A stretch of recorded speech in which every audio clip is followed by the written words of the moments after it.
everywhere GBS.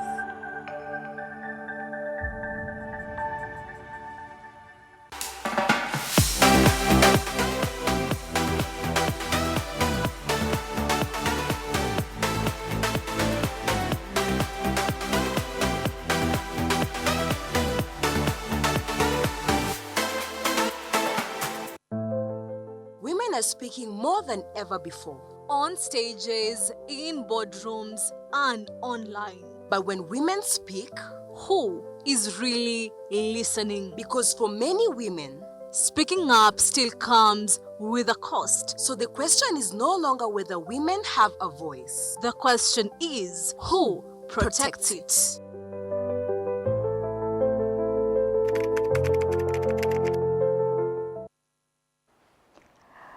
Hi, hello, my name is Erin Juguna and welcome to the Youth Hub, the show that gets your groove on. Tonight, we are going to discuss about voice, power, and protection, where we'll be answering the question, when women speak, what actually happens next?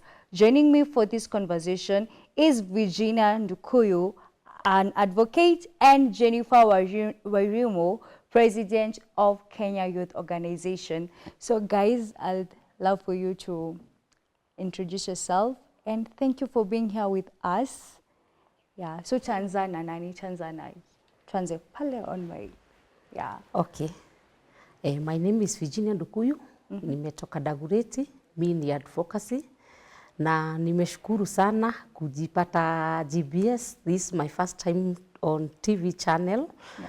Thank you so much. I didn't get it for granted. Nimeshukuru sana kukua mara ya kwanza kujipata kwa GBS TV. Hadi sisi tumefurahia sana.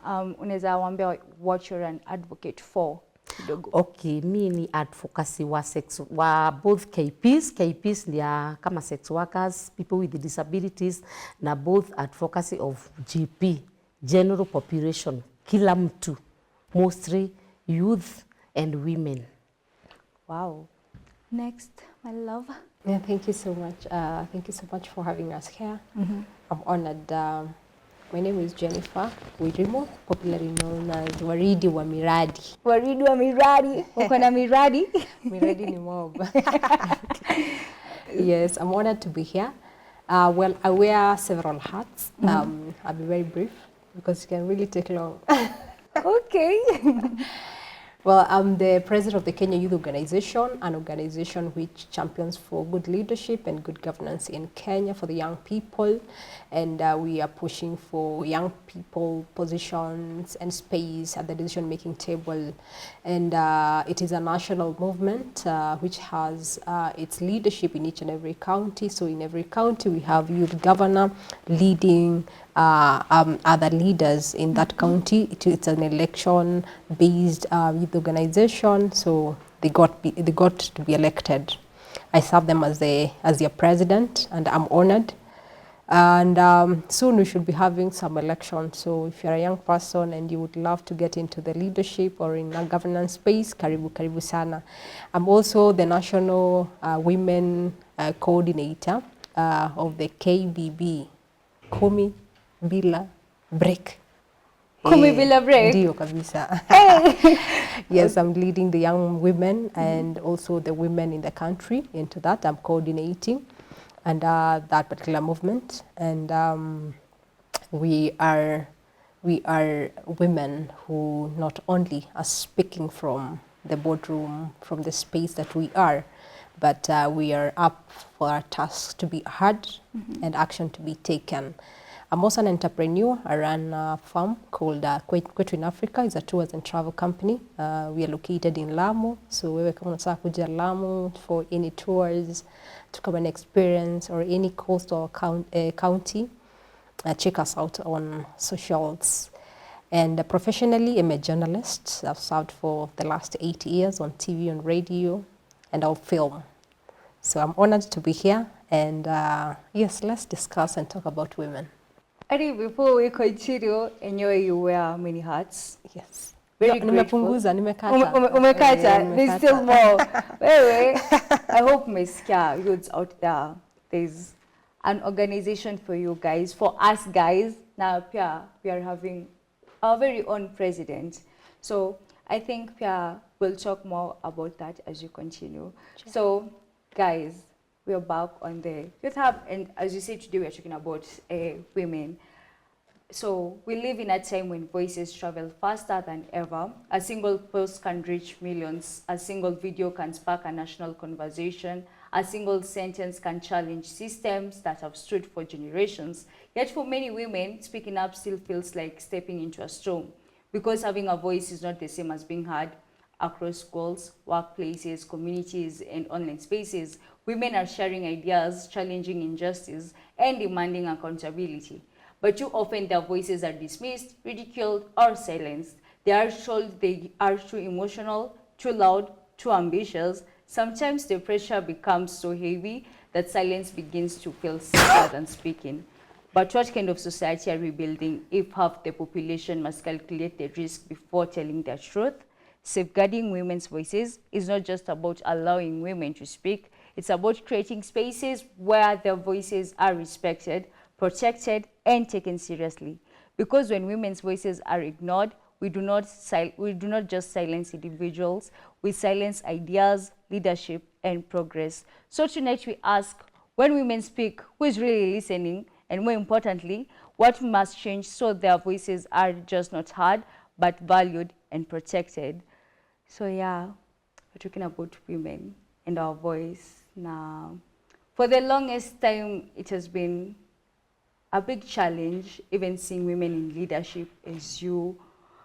And I think we are changing. Maybe 10 years ago, 15 years ago, it was hard, but having such women who are here with us, having Jennifer, having you here, feels so great, because at least ni sisi na wanawake tumepewa bigger spaces to talk. So we are going to start with, how do you feel being a woman? Tuanze hapo. Just how do you feel about being a woman? Oh, wow. That's a very beautiful question, because one, we are in a special month of March. Yes. It's a month of women, and we say being a woman, it's a favor, it's a privilege. We are one step ahead. Yeah. Just being a woman. And our pastor told us recently that being a woman is a blessing. And yes, it's indeed a blessing. So it feels so good to be a woman first. I feel nice, I feel good. I feel privileged to be a woman, because, well, we are living in a patriarchal society. True. But again, we are always privileged. We are favored being women. So it is a special kind of feeling for me. For you. Yes, and I'm always knowing that I have an advantage, an added one actually, being a woman, just being a woman. Yeah. You're just a Yes. girl, just a woman. Yes, yes. But again, also, being a young woman, I'm a young woman. It's an age gap where, you know, I'm not, well, even in the village, you find that there is this age group of the young women. Really, these are the people that you're talking about, that their voices are really heard. Really, yeah. The old women, not really old, like Mama here, she might be listened more than me, simply because I'm a young lady, I'm a young woman.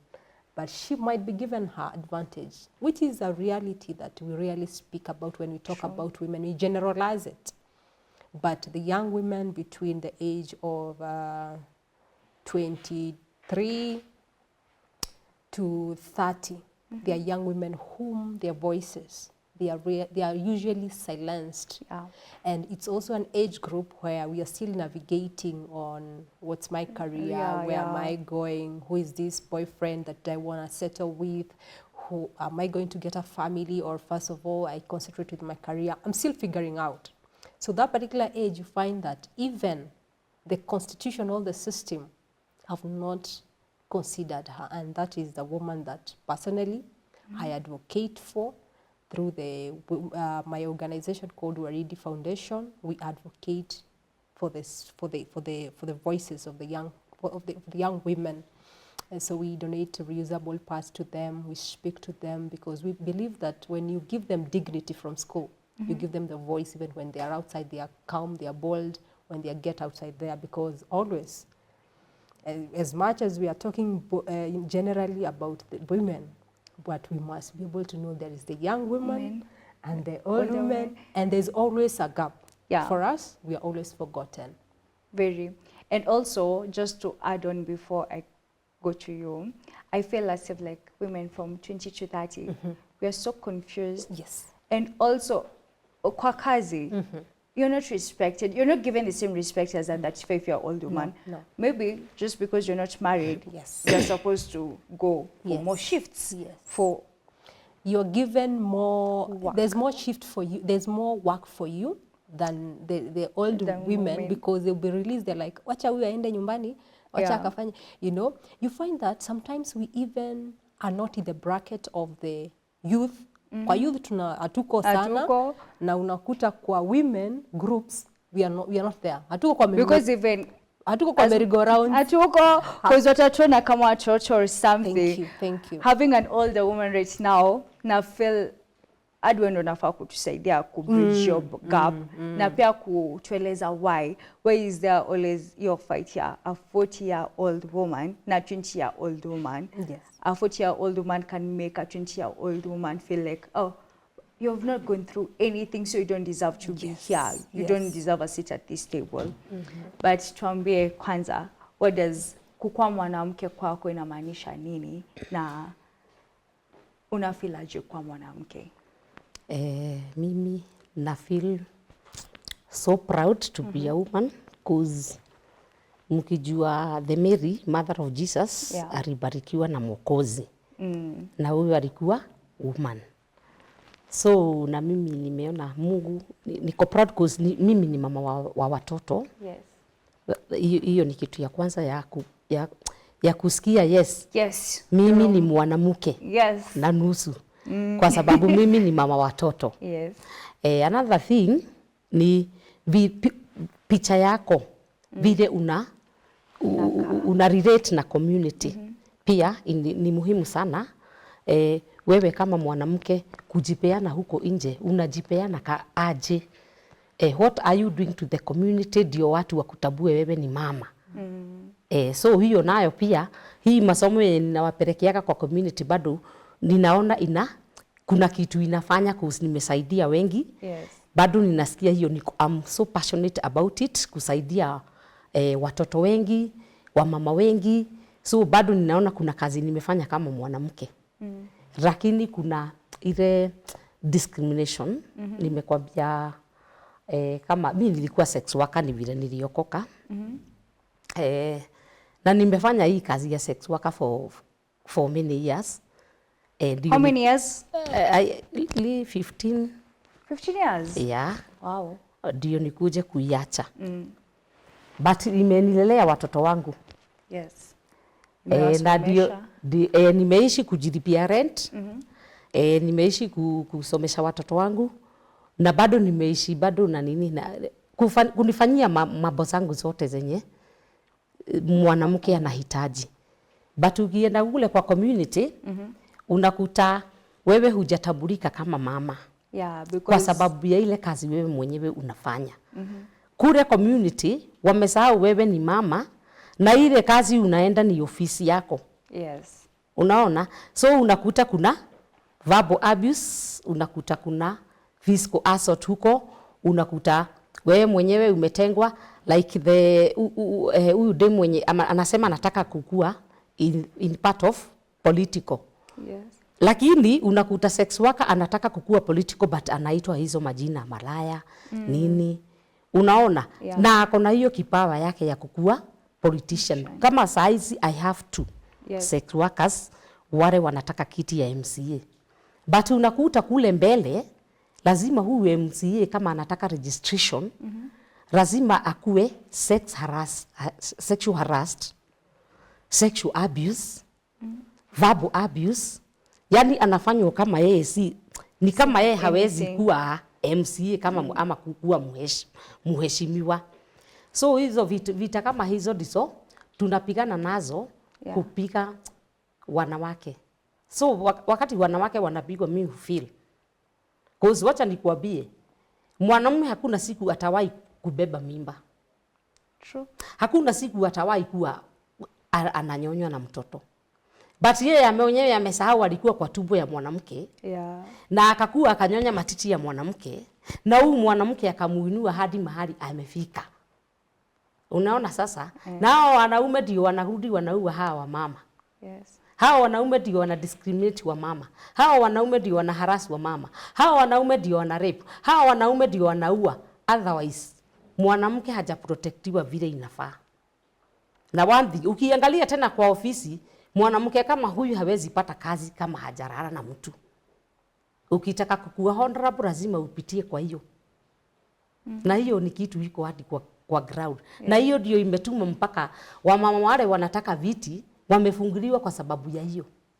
Kuuliwa, kulala na yeye kwa sababu ndio apate kiti. Na unajua kama una consent ya kulala na mtu, hiyo ni rape. True. Yeah, that is rape. Maofisi hata nini, rape ziko hadi kwa maofisi. Wanawake wanadhulumiwa hadi kwa maofisi kama wamenyamaza, kwa sababu hawajui waende wapi. Okay, question, because you're talking about maybe sex workers kidogo, and I'll also throw that question to you, because I think it's an important conversation to have as women. You said sex workers are very discriminated, Sana. right? Sana. Do you think the discrimination comes from a woman more than a man? Ni sisi wanawake, are we our own enemies? Ni sisi ndo, najua like say kuna this agenda of girls girl. Everybody wants to be a girls girl. Everybody's a girls girl. Ni wanawake kwa wengine ndo wanakuanga wana push for discrimination against these sex workers. Ama wewe umekuwa ukionaje? Mimi nimekuwa nikiona kwa mostly wale wako married, they discriminate sex workers a lot. Yeah. Cause lakini wao wanakaaga na fear kuona kama sex worker atanyang'anya, atamnyang'anya huyu bwana wake. Cause they wanajiwekaga vizuri, hata wanajiwekaga very smart. Cause wao wenyewe ndio wanajitafutia bills zao. Yeah. Kila kitu ni wao. Lakini ukiangalia pale, huyu mwanamke mwenye ameolewa, unasikia kuna verbal abuse anarusha hapo. Wewe ni maraya, sijui unataka kuninyang'anya bwana. Unaona, do you see that? Yeah. Haya, kule ndani nako kwa wanaume pia. Unakuta mwanaume wanataka kulala na huyu sex worker na hataki kumlipa. Hataki kuvaa protection. Unaona? Yeah. Unaona those things, yeah, discrimination wenye sex workers wanapitishwa na watu. Okay. Unakuta hadi watoto wao bado wanatukanwa huko. Wewe kwenda, wewe ni mtoto wa malaya. Oh, do you see that? Yes, I do, and I understand. But to you, question, how do you feel about like discrimination? Not even on sex workers only, but discrimination against women, women policies. Una feeling it comes from a woman more? How do you feel about it? There's always that says that goes, women are our own enemies. That saying still, it's true and it's still there. And you find that kitambo, a lady knocks in a door or knocks in an office to look or seek for a job, amejua aje msichana ni malaya ama si malaya. Mostly, it is the women in the boardroom might be able to maybe say kumjua or something. So when we talk about discrimination on women, sometimes we are our own enemies. But again, it is mostly in our society, it's still there. Yeah. Coming from also the men. And sometimes when a woman is being looked like a woman, you know, or if there is job opportunity somewhere, you find that the priority normally goes first to the other gender, which that one is, it's a major, it's happening every day in our institutions, in the offices, in churches, it's happening every day.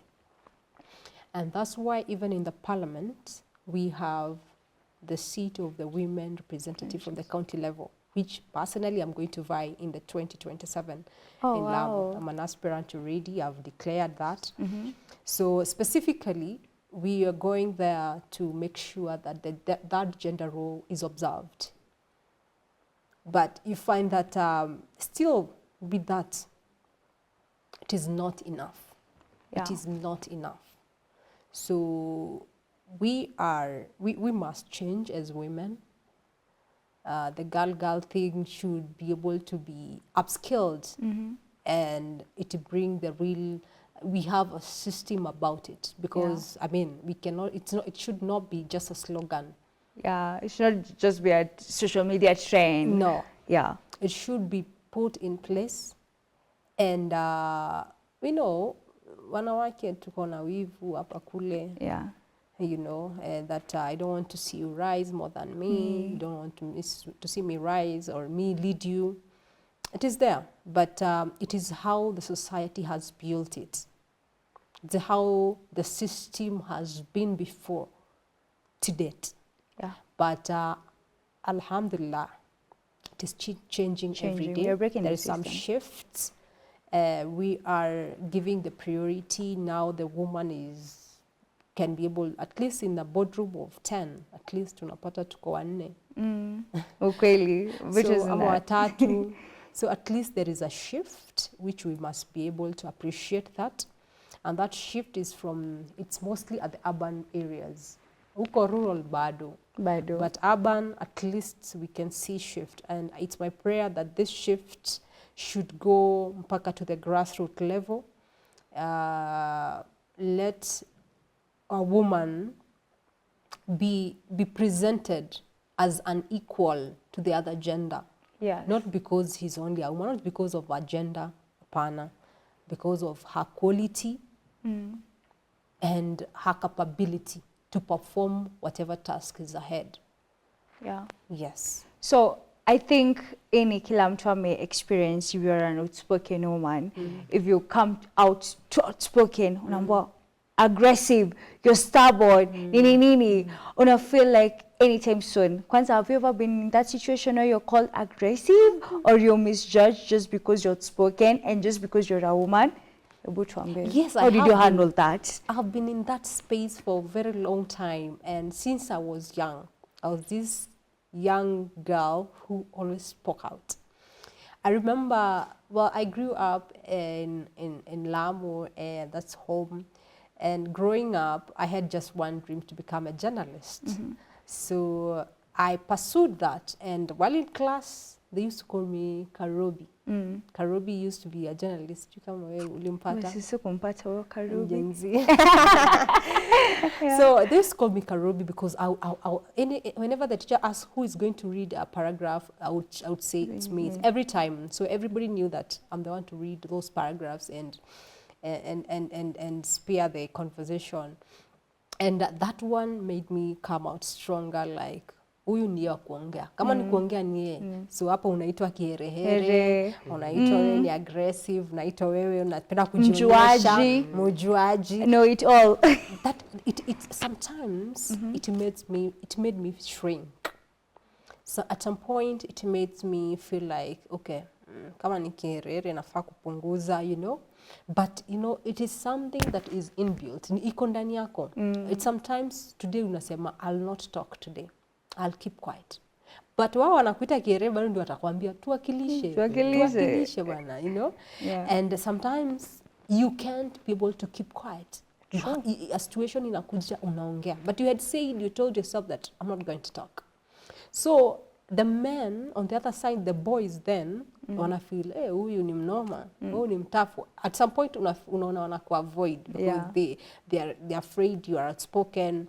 So it is a moment where, as a young woman or as a girl or as a woman, if you don't observe it, if you really don't have an identity of who you are or who you want to become, sometimes it can shrink you.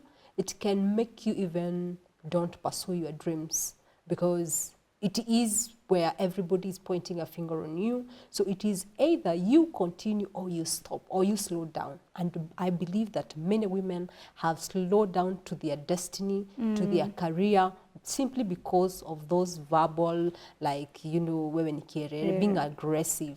And it is not right. It is not wrong to be aggressive. Yeah, it's not. Please, It is, it's it not. is right. And this one has even been seen even in, it continue in marriage. True. That unaambiwa wewe ni kichwa ngumu, wewe Usikize mwanaume wa nyumba. wewe una respect, you know. We are labeled differently, which I don't think it's right.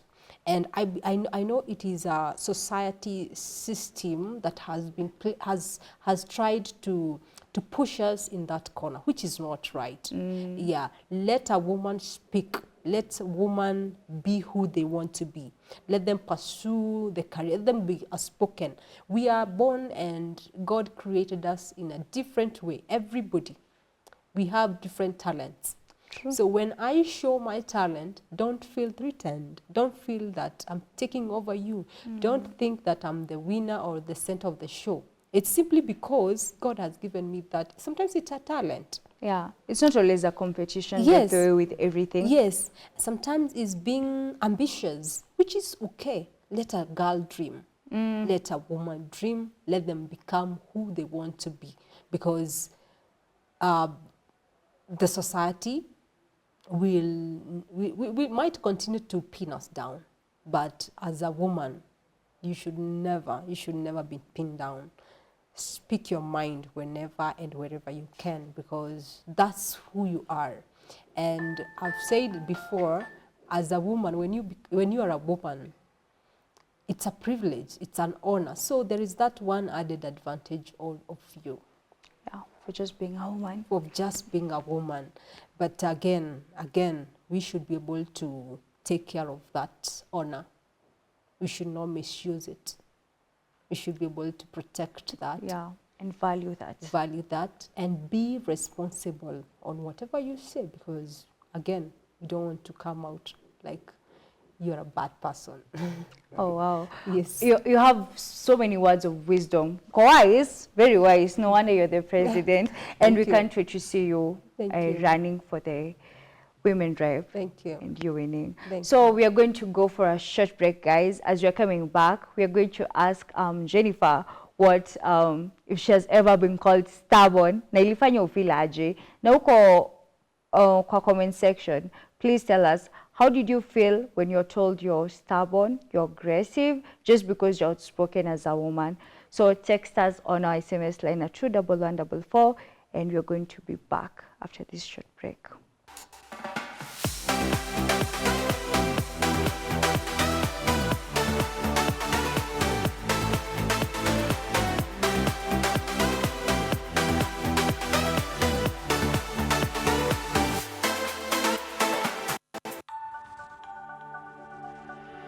Everywhere, GBS. And guys, you're back. As you said, we're talking about women, our voices, and what happens if people really listen to women and value women's opinions and solutions. So, as we were leaving for the short break, we had a question for Jennifer. Jen, you're Jennifer? Yes. Virginia. What about mixed story? I had a question to Virginia. Virginia, ushaambua wewe ni kichwa ngumu nini vitu kama hizo? Nishawaitwa majina mingi. Mimi ni kichwa ngumu, wewe ni kiherehere, wewe ni kangunia. Aya, hadi kangunia. Naongea na mapolisi. Wewe mambo mingi. Mambo mingi. Ilikufanya ufeel aje as a woman? Alafu ulikuwa na other like women when ungeenda kuongelesha kuhusu vitu kama hizo, ama you are all alone in that? Sasa kuna wakati nilikuwa nakasirikaga mpaka tunakosana na mtu. But the moment nilikuwa empowered, nikajanjaruka, nikakuwa sasa ni kuhandle mimi mwenyewe, kujihandle. Hata nikisikia matusi ya aina gani, kwa sababu hii matusi niliangalia iniletei unga, ainiletei faida kwangu. Kweli. Na iniletei unga, si ninaweza pikia watoto. So Kama mwanamke mimi nilijiita mkutano nikasema hey, nasi mimi ni mama fulani. Na mimi sitaki watu wanibebe kama mtu wa matusi. Ama mtu wa kiherehere. So mimi nikajiambia hiyo maneno hata uniite aje. Nitanyamaza tu, nitajikontrol mimi mwenyewe. But inakuwa na uchungu sana. Unaendaka ukifikiria na huyo mtu kwa nini amekwambia hivyo? Yeah. Ina uchungu pia ukijua labda huyu mtu amekuambia hivyo kwa nini? Hauna deni yake. Hauna hamjawahi kosana na mtu. But juu ya kuona na kazi yako yenye unafanya kwa community, mpaka kuna wakati nilikuwa karibu nipigwe kwa sababu ati ninajua miradi mingi, siitanagi miradi, sijui nini. But unajua mimi mimi na survivors. Yeah. So hakuna venye nitakuitia mradi na wewe hujapigwa, hujarepiwa. Unaona? Yeah. So watu wanakuja kujua baadaye ni nini ninafanya. Lakini sasa unaona anakwambia uko kwa kila miradi, sijui nini, ati huitagi mtu, unaitaka wenye na chaguana, wewe hupendi watu, vitu kama hizo unasikia uchungu. But the moment huyo mtu atakwambia hivyo, kuna siku utamtafuta, umuongeleshe pole pole kama, muongee kama nyinyi wa mama wawili. Mwambie sasa niambie, mimi ile mradi ulikuwa unasema ABCD ilikuwa ABCD. Na wewe si mwenye wa hiyo mradi. Wewe kitu ya kwanza hujaribiwa, wewe hujapigwa, wewe hujaumia, hujaumizwa, wewe hujaninywa right yako na mtu. Ati unaweza kukuja nikuambie kuna watu kama jana. Yeah. Unaona kama jana, jana mawakili walikuwa kwa Social Justice Center ya Dagoretti. Sasa unaona tulikuwa tunamobilize mtu wako na case mwenye kesi yake iko pending. Yeah. Tujue kwa nini iko pending. Nao tuko na advantage mob sana siku hizi, tuko na NGOs. IJM walishinda huko na mawakili wasaidie watu wa community. So mimi kazi yangu ilikuwa kuwafikia kwenye wenye wako na cases, wakuja waongee na mawakili. Okay. So question, are there some cultural or societal not expectations, hindrances zenye bado zinahinda women for speaking for themselves? Una feel bado there's some things we are not there yet? Kama gani? There are hindrances that might be blocking or hindering a woman still there. First of all, given the system, the culture, the system haven't been structured in a way that a woman's voices is heard, protected, and acted upon. We are not yet there. You're not yet there. We are not, and it's an African thing. We are not there, but we are getting there. There's a shift. And when we talk about the political scene, still, we have measures, we have steps that have been made, like making sure that we have the third gender role. Yes, the measures are still there, but yet we are not still there. So the political structure should be able to be strengthened and upskilled to give a woman a space. And not just a woman, a young woman too. I'm talking about political structure. Let me throw this in there. Do you feel, Sisi, as citizens, are we there yet to choose a woman to maybe even be a president or even leaders in like big companies, financial companies? Do you think we are really there? We are headed there. We are not yet there, but we are headed there because in 2018, I happened to participate in one of the TV reality show on KTN called Miss President. I was one of the participants, and it was quite a long show. That it was a reality on how to empower and how Kenya could be ready to have the first female president. That was in 2018. I participated in this program. It was sponsored by Canada and European Union, and it was a very good show. It was showing the prowess of a woman in the leadership.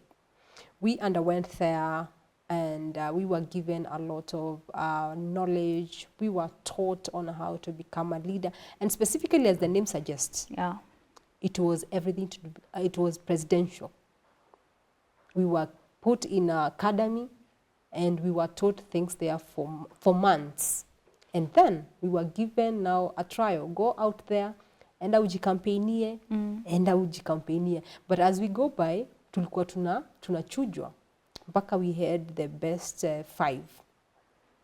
And it was a good show. And these are some of the programs or initiatives that I think the government should be able to put them over and over again so that we can be able to continue letting the young people, letting the young women realize that at least, or even us as Kenyans, can be able to watch and see, are we surely ready for this? Because out of that show, we happen to have one cast, the cabinet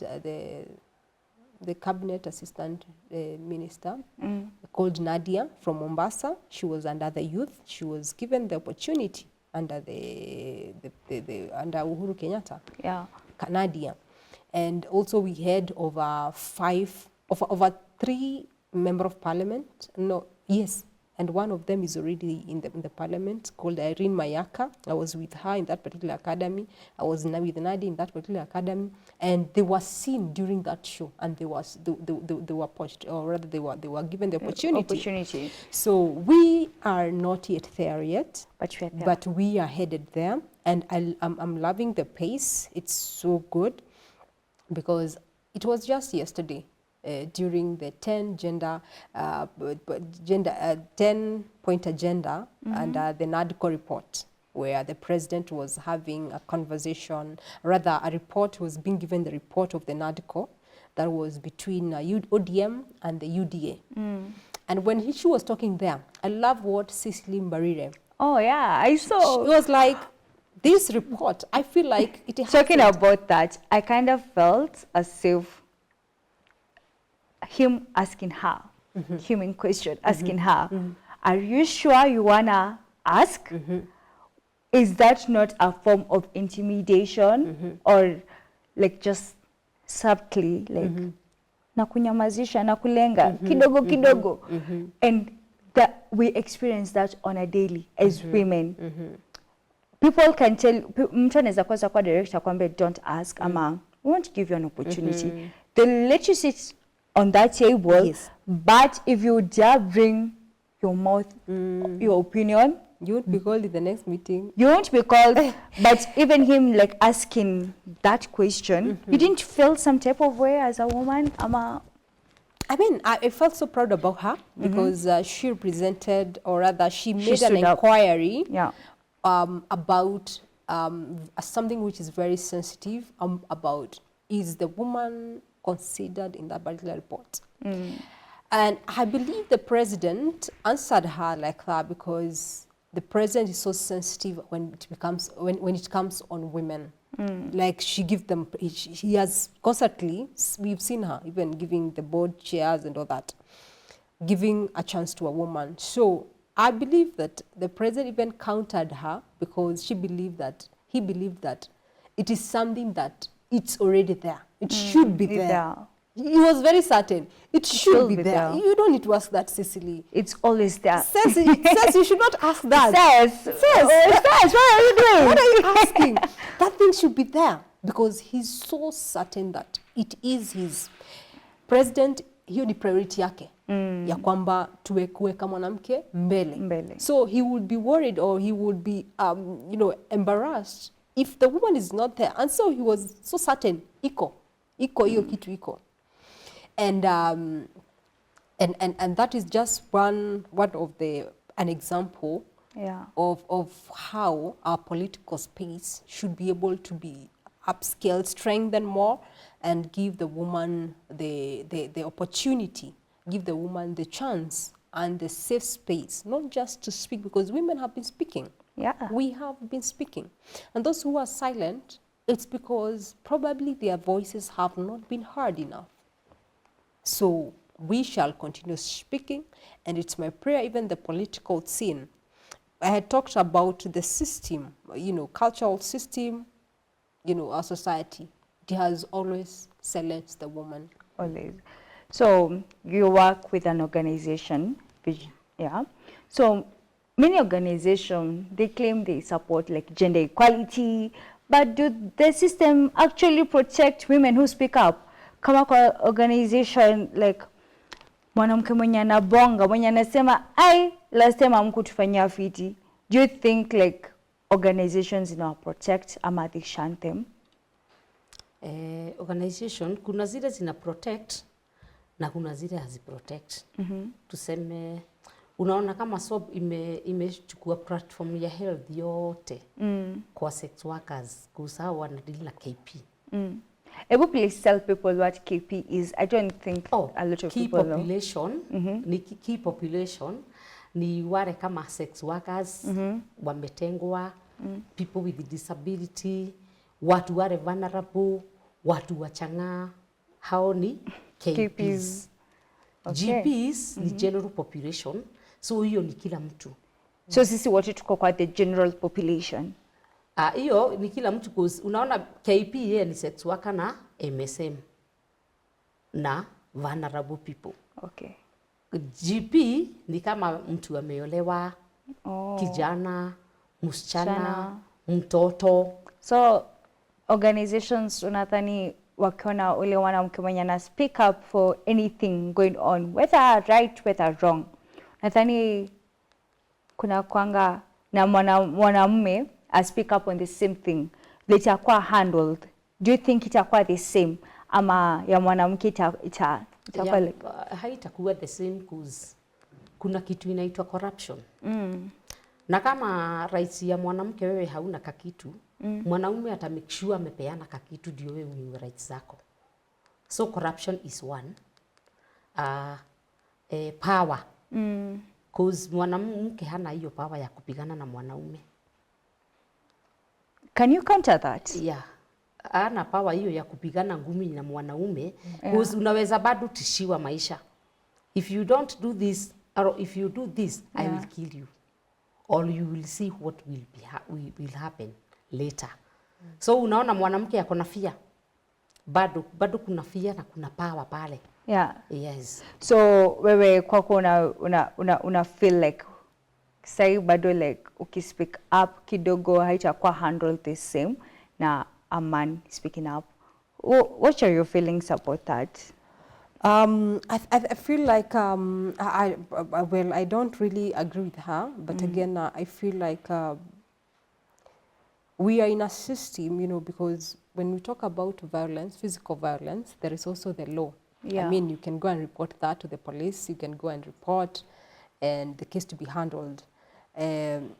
My concern is that we must be able to have these systems where it works for both, that a woman feels safe when she speak out her mind, when she stand out to fight for a certain belief that she believe. Like last year, but one. Tulikuwa kwa barabara when the issue with femicide. Femicide, yeah. I was one of the organization that organized the national march. Yeah, the national organization was there. And during that particular march, we had some of the towns, kuna watu walikufa, wengine wakajeruhiwa because there was all those nini, you know, and I don't feel that is right, and that's what I'm saying. It is a high time that the system, we have the real system that is well structured, that when a woman speaks, she's not afraid about her life. Yeah, because even going to report GBV, domestic violence, polisi atakwambia, we rudi tu, mwanaume ako sawa, akirudi nyumbani atakuwa amepoa. I think as an older woman, that's something we experience more. So system inafaa work from down up. Yes. Sisi wote, Yes. men, women, And that's why everybody. I said it should be strengthened, such as to make sure that when I say that I'm physically abused by my husband or sexually abused by my own husband, at least the system can be able to protect me as a woman without judgment. Whether nilimnyima, whether sijui nilifanya nini, without judgment. Yeah. Or Whether looking me for nilikuwa excuses. kichwa ngumu, the law should be able to protect me as a woman. And also, I feel like the young women out there and other women should be able to look up to other women who speak boldly They should be able to emulate and know that there is policies, there is laws that protect them when they speak. They should not be able to fear. And the institutions that are in charge, talking of the police, talking about the feeder, all the institutions that handle the the women cases whenever they come to report, they should be able to give the priority and make sure that they don't just handle the case hapa kwanza kwanza. They should be able to make sure that they give victory to a woman, so that personally, from where I sit or any other woman is sitting, she's able to know that when I report this case, I'm surely going to get justice. Okay, so is this conversation, do you think it's framed as a gender battle? Do you think, why are we asking for our voice? Why don't men ask for their voice? Because they already have it, you also have a voice. Why are we fighting for it? So do you think, mamu nathani, like, wanaume, a conversation ya women having voices, unathani ni battle ya mwanamume na mwanamke? Hapana, si battle, because inaweza bado iangaliwe ni wapi mwanamke hana voice. Kwa hizo platform zenye mwanamke yako na mwanaume, kuangaliwe ni wapi kuko na shida. Ndio mwanamke asikizwe. Yeah. Yes, kuangaliwe kutoka chini mpaka hadi juu. Ama kutoka juu hadi chini. Yeah. Hizo voices za mwanamke ziangaliwe. Ni nini haswa kinazuia mwanamke asikue hiki, ama mwanamke asikue hiki, mwanamke asiongee hiki. Yes. So kunafaa kuwa na hizo conversations more. Yes, zinafaa ziongelelewe na mostly wanawake vile tutafanya. Kama sisi wanawake ndio tuweze kusikizwa. Okay. Yes. So for solutions, what are some of the practical steps we can take to ensure women's voices are respected, to go valued, to go protected? First of all, I think that we should be able to involve youth in this, because I believe the youth are energetic. They are up to date. They know exactly how the world is doing. Yeah. So I think the young people can be able to play a key role to make sure the women are respected, the women are not ignored, and their voices are not only heard, but seen, valued, and appreciated whenever they speak. Okay. So the young people should take up the role to champion and be there for the women. Peter.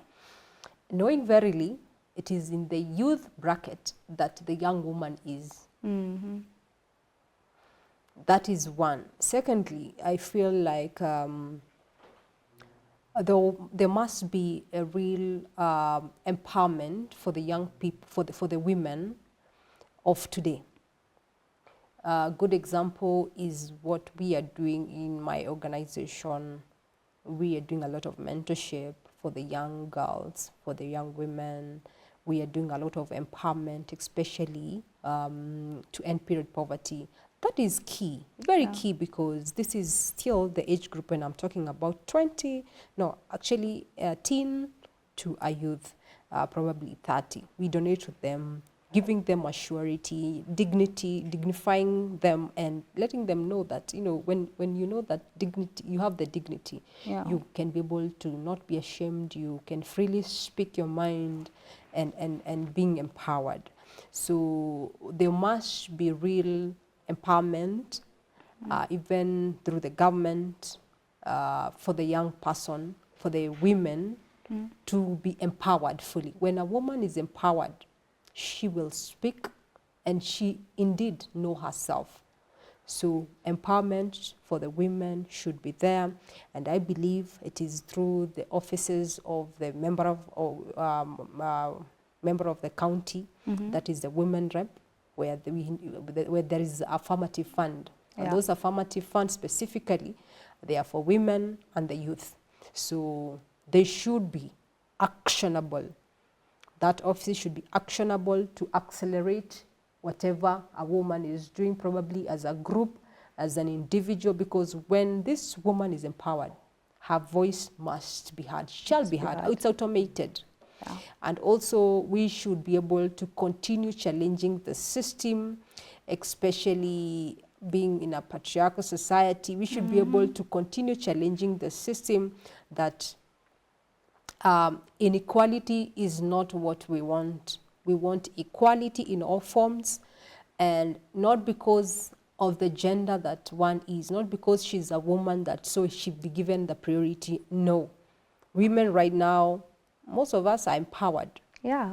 So the only thing that women need is a space.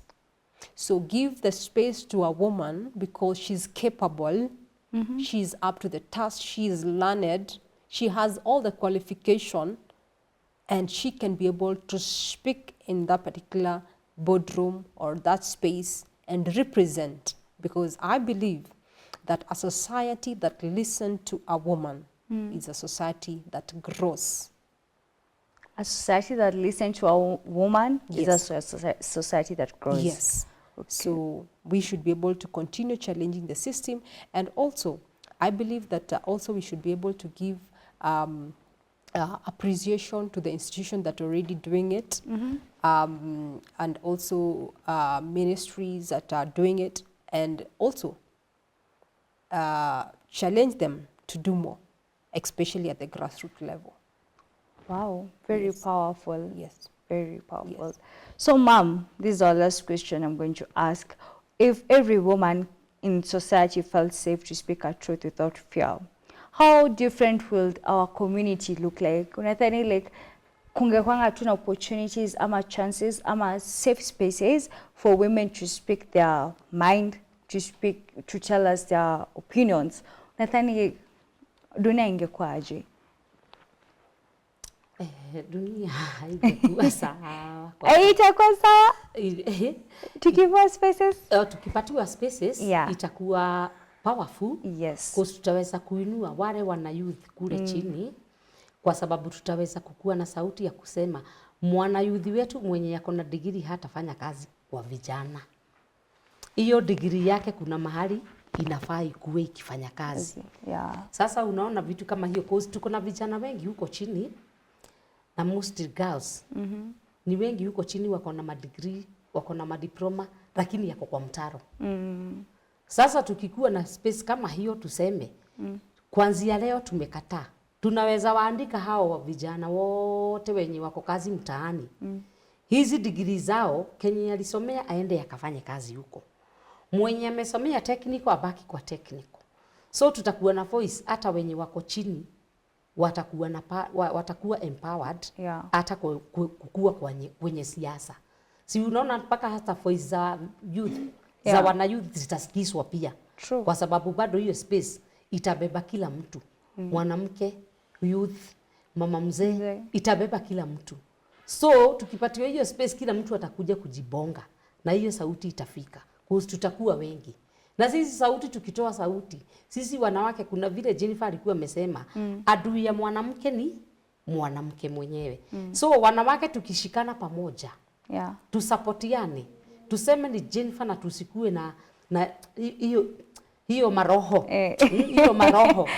Tuseme Jennifer tutamshikua hivi kama president.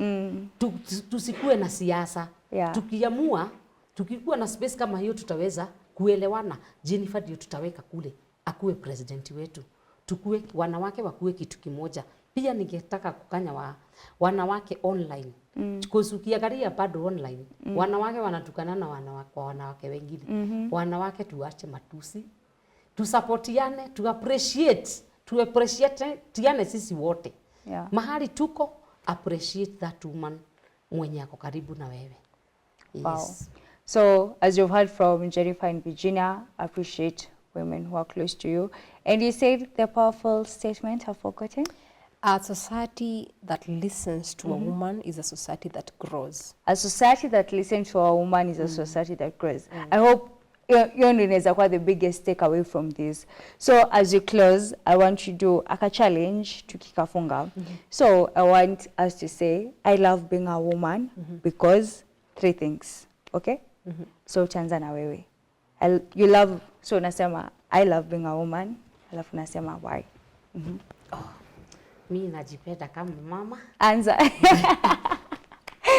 Mama ameanza na mapenzi. Mama nataka uanze hivi. Sema I love being a woman, alafu endelee. Ama napenda kuwa mwanamke juu, alafu endelee.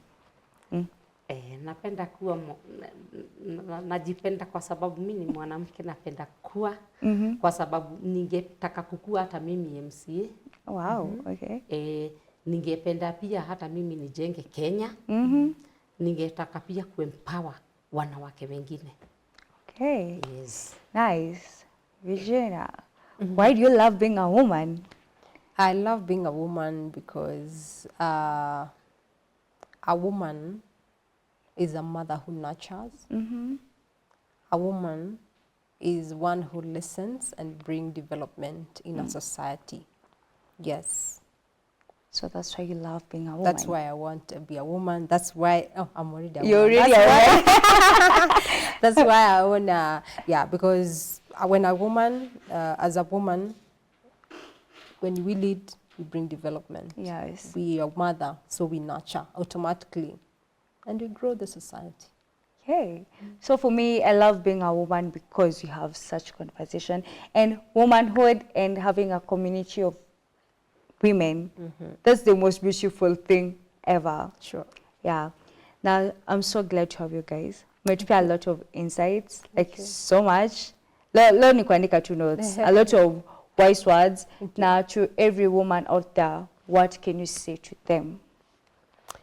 Be bold, be confident, speak up when you want and when you can. Speak out for yourself and for the rest. And don't forget that when a society that listens to a woman is a society that grows. So as a woman, be confident, be bold, and speak whenever you want and whenever you can. Okay, so that should be our closing remarks. Jennifer. Oh my God, is it Gina? I'm sorry for that. Virginia, wewe utambia wanawake nini tukikafunga? Wanawake wote big up. Hii ni month yetu. Tushikane, tusapotiane, tuappreciatiane. Sisi wote one on one.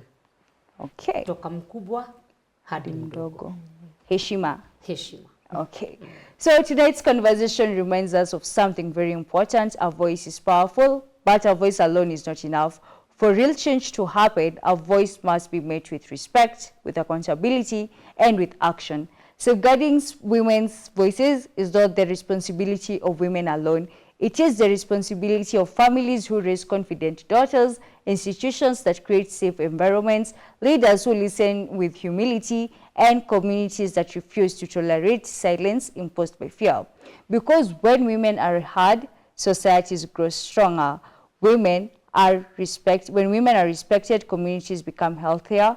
And when women are empowered to speak freely, the future becomes more inclusive, more innovative, and more just. The question we asked tonight was simple. Who is really listening? Perhaps the better question moving forward is this: what will we do with what we have heard? Thank you for joining us on the Youth Hub. The conversation continues. Yeah. So that's a wrap, guys. Till next time, I'll see you. Where can people find you, by the way? On my social, Waridi wa Miradi, the incoming women rep Lamu. Oh, you're being in Lamu? Yes, yes. Wow. Watu wangu wa Lamu, naomba kura zenu, tushikane, tushirikiane, mbele iko sawa. Na ukisikia Waridi wa Miradi, miradi ni pesa, miradi ni hela, miradi ni mokuchu. Hey, wecheche. Mom, watu wanaweza kupata wapi? Organization yako iko wapi? Oh, before you tuende, please tell us where your organization is. We are based. How can, like, kama mimi nikitaka kujoin your organization as a woman, how can I join? All right, thank you. We are on social media platforms, in all platforms as young people, tuko busy kule. And also in every county, we have a youth governor who are leading, mostly from the national government, mostly from the county commissioner's office. Most of our youth presidents serve from there. Yes, and also for the Kwetu in Africa Tours and Travel, you can find us in Lamu, Lamu Tamu. Lamu. You've had 2027. And for you to join as well, I've said we're going to have election very soon.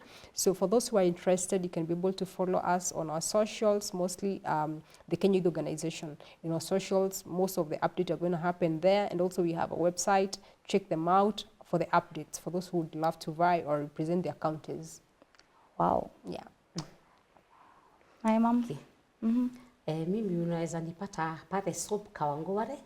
Ebu ambe swap inamaanisha nini? Okay, sex workers outreach program.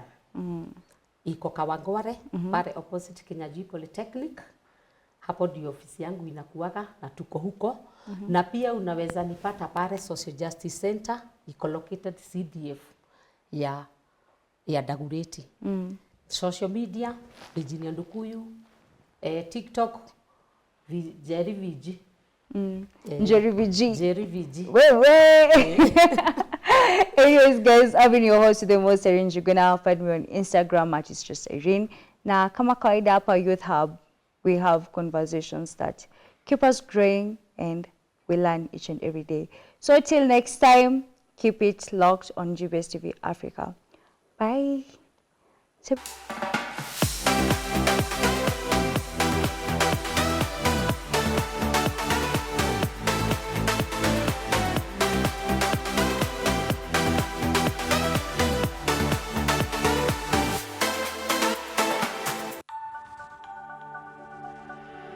Everywhere, GBS.